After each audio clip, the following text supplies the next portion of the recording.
In this episode of Supernormalized, we talk to Bob Martin. He's an ex-mob lawyer that then was led to becoming a meditation teacher. It's a really weaving conversation. We get to hear his understanding of his earlier life, then moving into mindfulness and meditation as a part of his therapy, who was done by a therapist who happened to also be a Taoist, but also trained in the Shaolin School of Arts. Amazing story. Really enjoyed talking to Bob. He also dropped in this idea that you can actually do meditation like a microdosing experience. Very cool. So listen out for that. Thank you very much for listening. And enjoy the show. I know from the statistics that I have through YouTube and through other podcast apps that a lot of the listeners that I have aren't actually liking or subscribing. So if you could do me a really good favor, like and subscribe because you're on YouTube. And if you're on a podcast app, go and give me 5 stars. That way other people get to hear these great conversations too. Welcome to Supernormalized, Bob Martin. Bob, can you share how your early career as a criminal trial lawyer influenced your journey into mindfulness and meditation? It must have been quite a change for you to go through to sort of emerge from that chrysalis into a new being.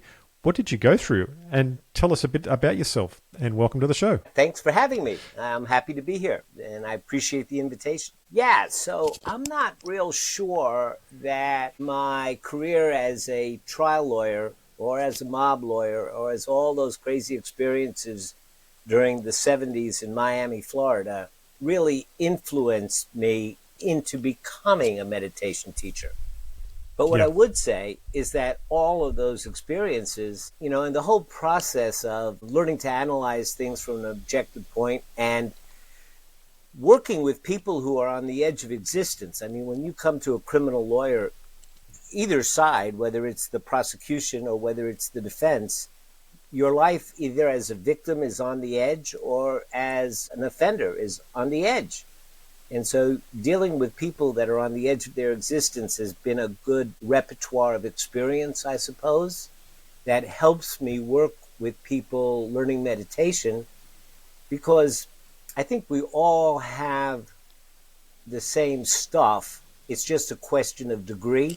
So I think that it was a big help. But the two things really happened in spite of themselves, I would say, other than the fact that, the tension and the people that I was hanging out with. I was a mob lawyer, and let's just say that I was spending a little bit too much time with them and a little bit too little time with my family. Right. And things were kind of falling apart. And so, I mean, in terms of influencing me by going down a rabbit hole, yeah, that would be true. Okay. So that influence upon you, it sounds like what it did, it actually forced you into making a bit of a self-realization for change. And what was the pivotal moment that led you to explore the spiritual aspects of life, and how did that shape your approach to teaching mindfulness? Like a lot of things in my life, things were very coincidental. Some people would say synchronous, although, that's a whole conversation. Do things just happen to happen together, or are they caused to happen together? Yeah, I was going to ask you about that. Because, you say that now, right? But looking back, does it look like it was all planned? What the godly universe consists of, and whether it's intelligent and whether it's not, is a bit above my pay grade. But based on my experience, you don't have an opinion. Well, I do have a current working hypothesis. Okay, tell us. I'm very interested. Well, the current working hypothesis is that that information flows on energy, and that the entire universe is wrapped in an envelope of energy, and so that the idea of having some kind of intelligent glue that holds it all together makes sense to me.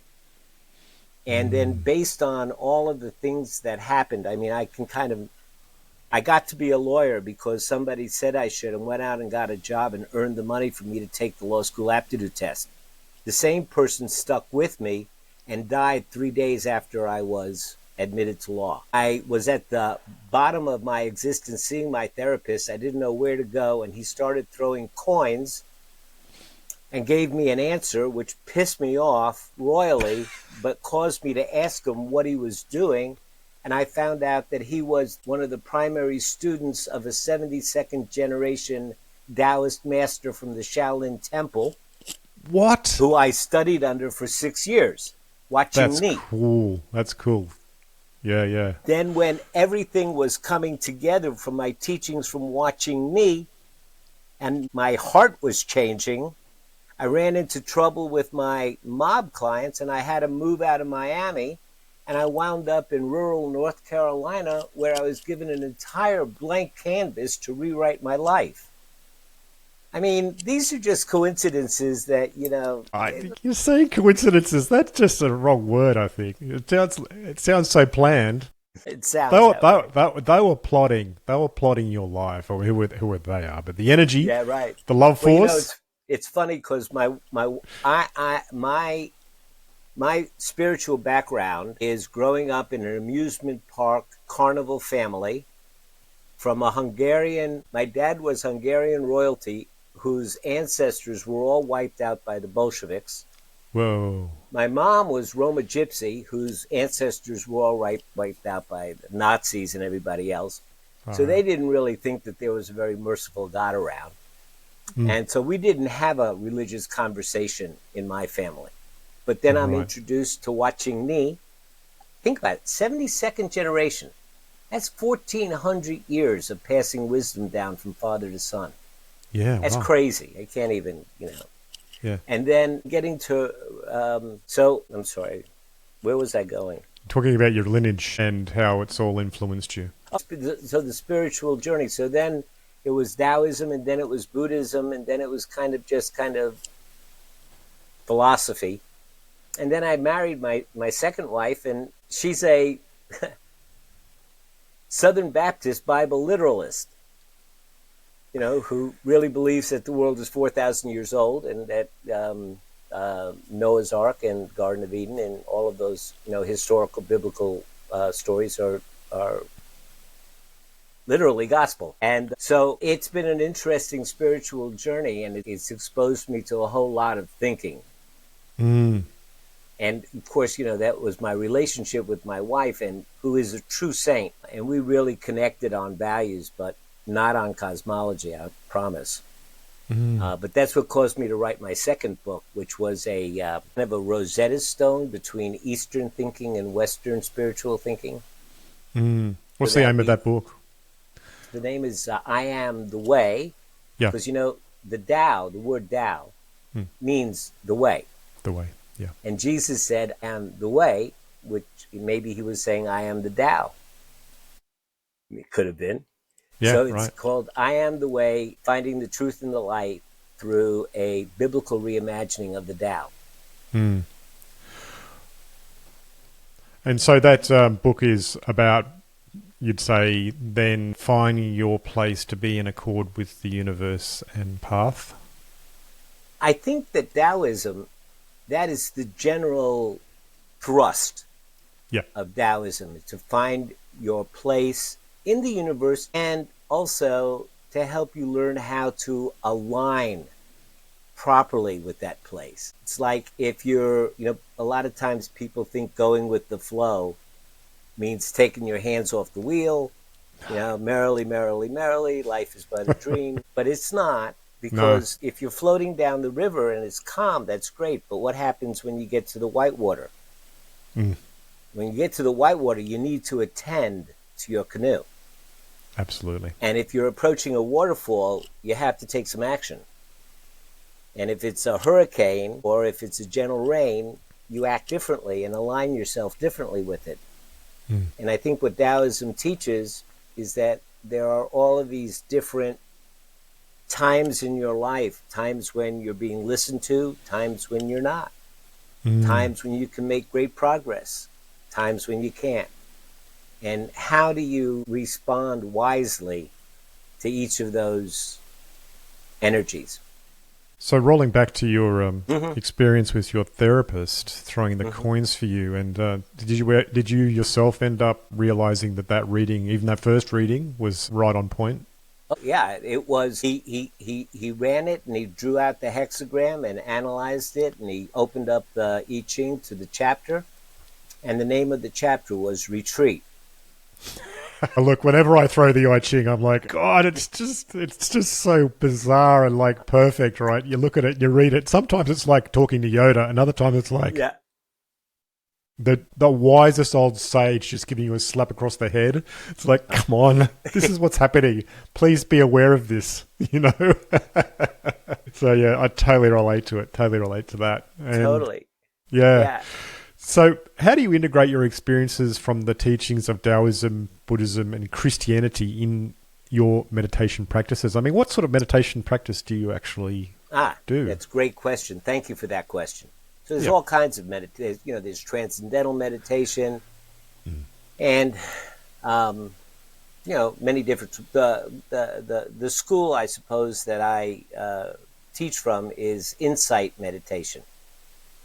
It's the process not of quieting the mind, trying to find an empty mind, but actually becoming a skillful manager of your thoughts, because you can't stop your thoughts, but you can manage them. You can learn to manage your thinking. And there are techniques, just like any manager, that you can go to school, to a business, you know, a business school, and learn management skills. Well, Yes. meditation is learning thought management skills. So I think just like any, you know, I'm going to go off on a tangent if you'll let me, because Yeah, go for it. I think that it's just kind of came up. It's important. So, you know, I also teach business law classes, and I noticed that there is a lot of thinking these days because of electronic media and because of the internet and Google and all of these other things, that there's this kind of sense and feeling that I don't need to know it until I need it. I don't need to learn it until I need it, because anything I need to know, I can access and get.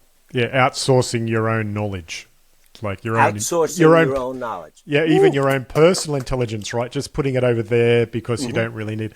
I know where you're going with this. It's like the embodiment of that knowledge is different to doing that. Yes, absolutely. Yeah.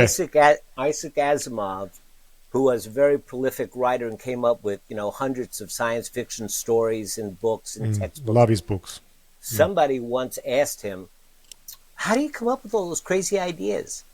So he wrote a very brilliant essay explaining how he does it. But basically it comes down to, there are two factors. One, you have to have a lot of bits of information. So acquiring information simply for the sake of acquiring the information has value, even if you don't use it and don't see a use for it right away. Yeah. And he says, and then you have to learn to allow your mind to be flexible and to be wrong. Because if you allow the flexibility, your mind will start to connect all the dots, and lots of times it comes up with a mismatch. But every once in a while, it comes up with a zinger. And there's a story, and there's the story. Putting this together with that. And if you didn't have either this or that, it wouldn't have been there. It does speak to the dissolution of people's sort of, would you say, like a personal intelligence with the distraction culture that comes from our media, and like we just talked about, outsourcing your knowledge. If you can't connect all those dots, then basically you're just a sponge. You just soak things up, you know, and then drop them straight away because you've got no way to put them together. Right. And I think that's pretty much a bit of a curse of our society as it is right now. So yeah, I think that the best thing we can do is like pick up books, start reading, turn off the TV, put the phone away, you know, and I think that would change a lot of people's well, but they should watch this show and also listen to you. Yeah, they should watch the show. You know, in Buddhism, there is the expression beginner's mind as opposed to expert mind. And, you know, when you're expert, the problem is you may know the answers, but there's no possibility because you know. But in beginner's mind, the world is full of possibilities. And like, if you think of a childlike curiosity, and what's that like? And just to watch a child, walking around outdoors and picking up a leaf of grass or a rock and looking at it and examining it for no reason but just mere curiosity. It's a skill that we ought to take into our adult lives. Yeah, keeping the curious mind for sure. Matter of fact, in meditation, we call curiosity the antidote to judgment. See, because when I judge, I know that's wrong. A thought came up in my head and I accepted it as truth, and I don't question it, or I'm not curious either about why it came up or whether it's valid or what brought me to that thought or whether or not it's helpful. Those are kind of curious questions. That's a curious thought, that guy's ugly. She's too thin. Well, that's a curious thought. Yeah. I wonder where that comes from. I wonder why I felt something when that happened. So I know. Yeah. It's exactly the sort of mind that I have when I basically go around and do things. Sometimes I have those thoughts and I go, where'd that come from? Because it's sort of hilarious. I even laugh at myself like, what the hell? And CeeJay, tell me, isn't that a happier way of dealing with stuff? Oh, yeah, it makes the world hilarious. Yeah. It's like instead of engaging with the world as an adversarial sort of position, you're actually engaging the world in a position of co-creation.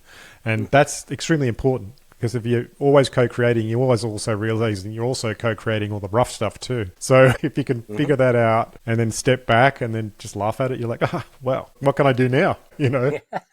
What's next? Yeah. In your opinion, what are some common misconceptions about meditation that you'd like to address for the listeners? Oh, thank you. Yeah, so as soon as somebody hears I'm a meditation teacher, what I hear most often is, meditation, that would be really great if I could do it, but I'd never be able to do it because I tried to sit down once and my mind just went crazy and there was all these thoughts and I'm never going to be able to quiet my thoughts.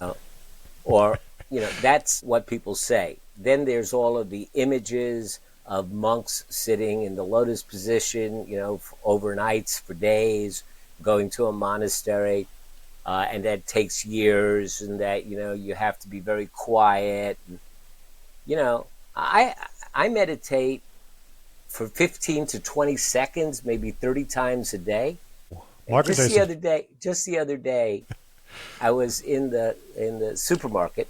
Yeah. And I was in a bit of a rush, and I've been meditating for 20 years. That doesn't mean that I don't get rushed and I don't get stressed and I don't get angry and I don't feel grief, but I'll mention something about that in a minute. So there's this woman in front of me. I'm in a rush, and she pulls out a 3-ring binder full of coupons. So you're like, I'm going to be here for a while. Right. So I just paid attention to my breath. I went into, took a deep breath and started noticing my breath. And, before I knew it, she was done and I went through and I wasn't even in a rush anymore. So that's, it's a much nicer way to go through life than to sit there and grumble and mumble through the whole thing. Everything happens at the right times. The anxiety around, whatever a future event that you think you may be missing out on is not worth it, like you've experienced. Mm-hmm. And like you just said there, microdosing meditation, that's fantastic. I love that idea. I do it, but I don't realize that it was that until you just said that. Then I'm like, oh, that's what I do too. So well, we actually all do it. We just don't recognize it as meditation. The only difference between just doing it and calling it meditation is that when you do the exact same thing but are aware that it's meditation, all of a sudden it becomes an intentional act. And because it's an intentional act instead of an accidental act, it's the same act. But because it's an intentional act, you can make use of it. Because you've given it your attention, it was your intention to pay attention to what you were doing, you can make use of it to a greater extent than if it just happened and faded away. Yeah, yeah. It allows you to actually. And that's what we do, when we start learning meditation. We start distinguishing between being lost in a fog of rumination and projection and attending. I'm driving home and my car is driving me home, right? Most of the time. You just get in your car, turn it on, and it drives you home. And you're thinking about a million things and, la-di-da, and you're going and driving. And then all of a sudden another car gets a little too close to your car. Now you're attending to your driving. There's a shift. And even if you got an MRI, if you were photographing the brain, you would see the energy of the brain totally shift to a different area of the brain. When you're in neutral, when you're in blah, blah, blah, blah, blah, blah, the part of the brain that goes along the top crevice on both sides is lit up. That's the default. And the moment you pay attention, the frontal cortex just starts. So, you can actually map it in the mind, in the brain. Yeah, right. Okay. Can you describe a success story of one of your students that particularly resonated with you? Yes. So I teach in my private practice, but I also teach on campus. I've been able to get the university to allow a two-credit meditation course. I get 15 students every semester, and it's all elective, of course. It's not a required course. And so generally I get folks who come in, they are perfectionists or feeling overwhelmed, or they just want to go from the ordinary to the extraordinary, but they're looking for some benefit from the class. Clearly, otherwise they wouldn't take it. So the way that I teach meditation, the folks at Duke University developed an entire digital infrastructure for adapting meditative techniques to the Western mind. And it's marvelous. But it consists of an app that the student gets and a dashboard that I get. Yeah, right. And every day, like they come once a week and we meet and we talk about whatever's getting in the way and any obstacles. And I show them some videos and we talk about some new techniques. And that's what we do in class. Then they go home and I ask them to practice 10 minutes a day. And then when they do their 10 minutes, and the guided meditations are on the app, so they say, today I'm going to do breath awareness, or I'm going to do body scan or belly breathing, push the button, and they get their guided meditation. And there's a little silent time in the 10 minutes. And then a window opens up, and they log how they responded to that particular 10 minutes.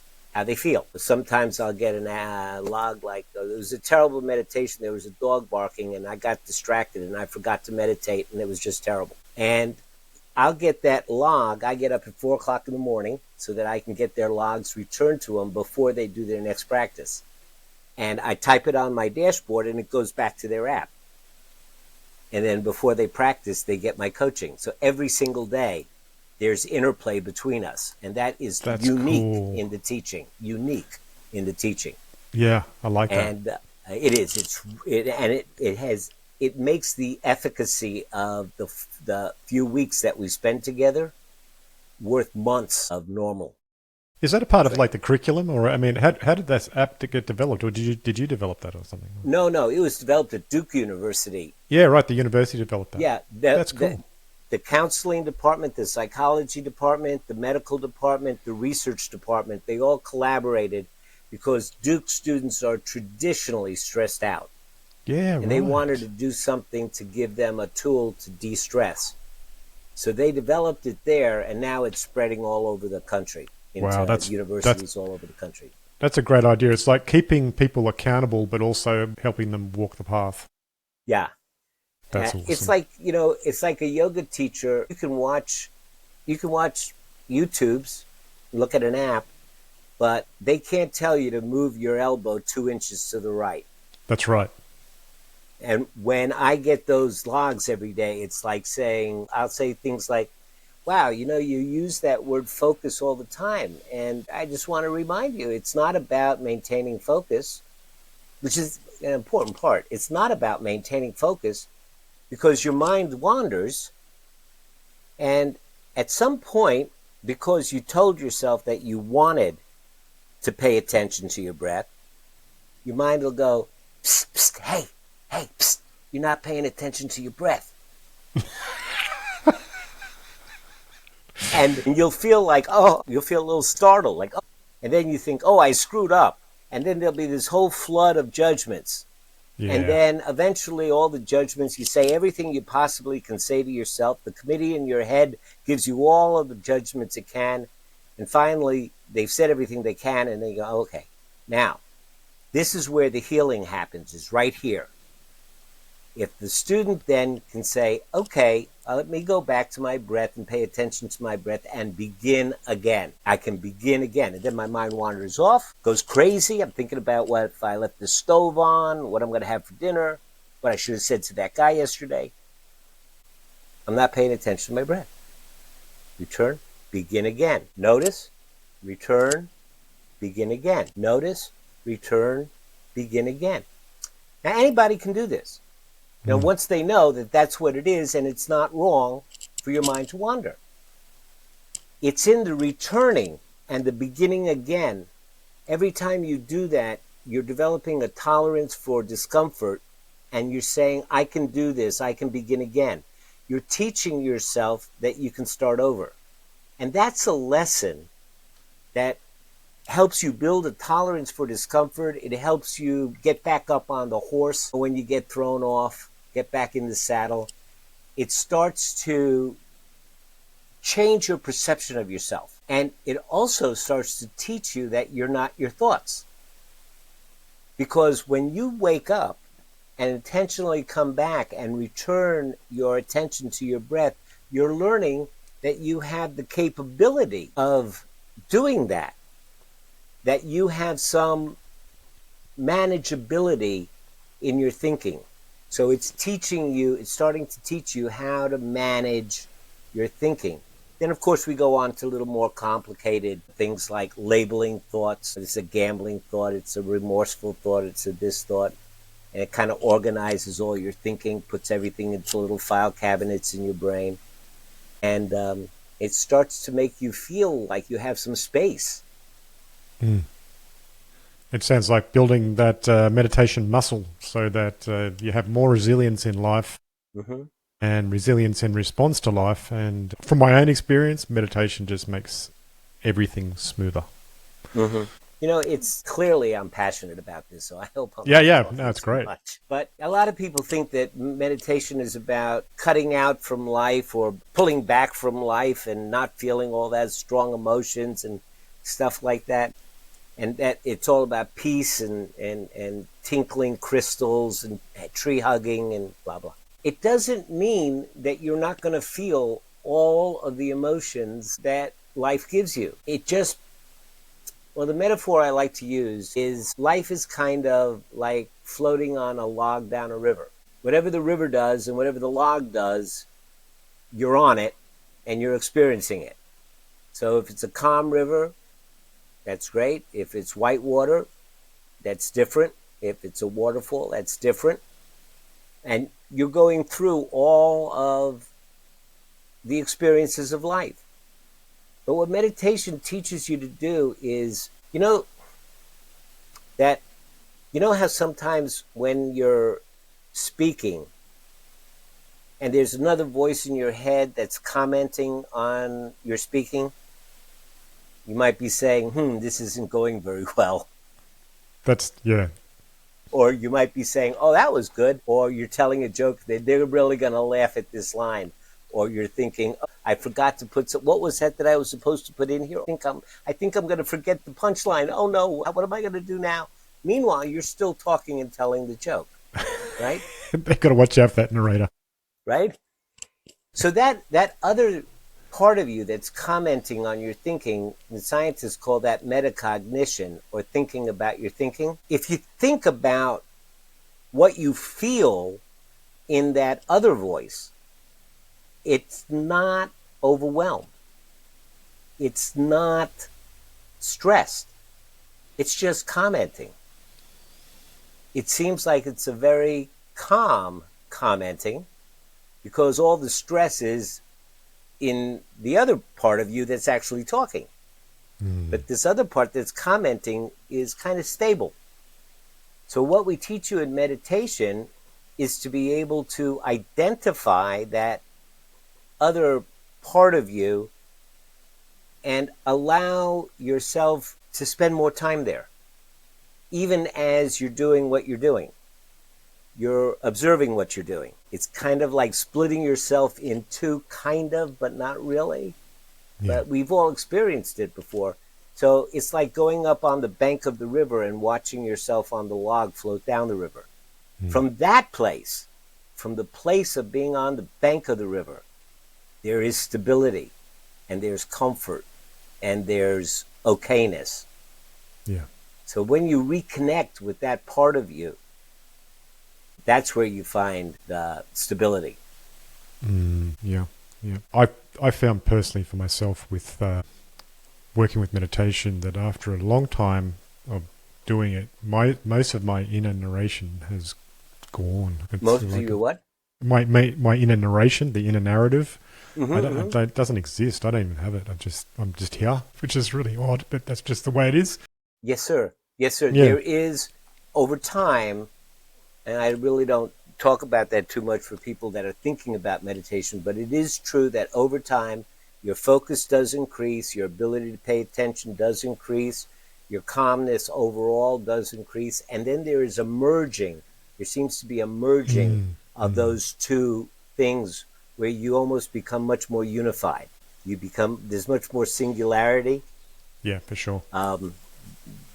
Yeah. So you were inspired to write your books, Children of Abraham and I Am the Way, and how have they shaped your understanding of faith and spirituality? Well, not having grown up in a Christian household, and of course living and moving into North Carolina, which is a deeply Christian, Baptist, Bible Belt area of the country, you experience people of a variety of faiths. And of course, I spent a lot of time in New York, and New York is a very diverse town. So you get to know Jews, you get to know Muslims, you get to know Arabs, you get to know Persians.